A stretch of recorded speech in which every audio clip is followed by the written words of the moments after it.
parlementaire repose entièrement sur le système des partis politiques.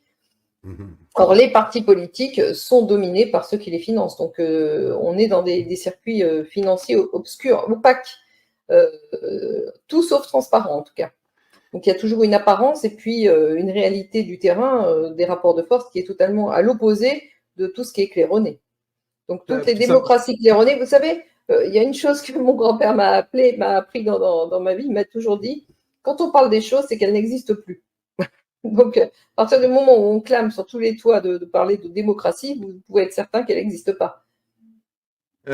Puis c'est Lionel Groulx ici au Québec qui, dans ses travaux, avait averti les Québécois de ne pas tomber dans le piège des partis politiques, justement, que c'était une illusion de démocratie. Et là, vous venez de nous l'expliquer de façon très claire. Ça n'a rien à voir. Mais il faut quand même reconnaître qu'ils ont été très forts, parce qu'avoir imposé leur système politique au monde entier, c'est quand même quelque chose d'extraordinaire. Le parlementarisme aujourd'hui sévit dans quasiment tous les pays du monde. Certains peut-être lui échappent, mais sans doute pas beaucoup.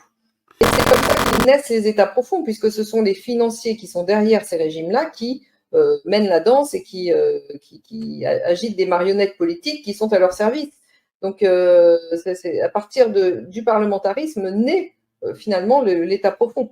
Les deux sont impliqués, imbriqués. L'État profond, c'est en fait le parlementarisme, avec les financiers derrière qui tirent les ficelles.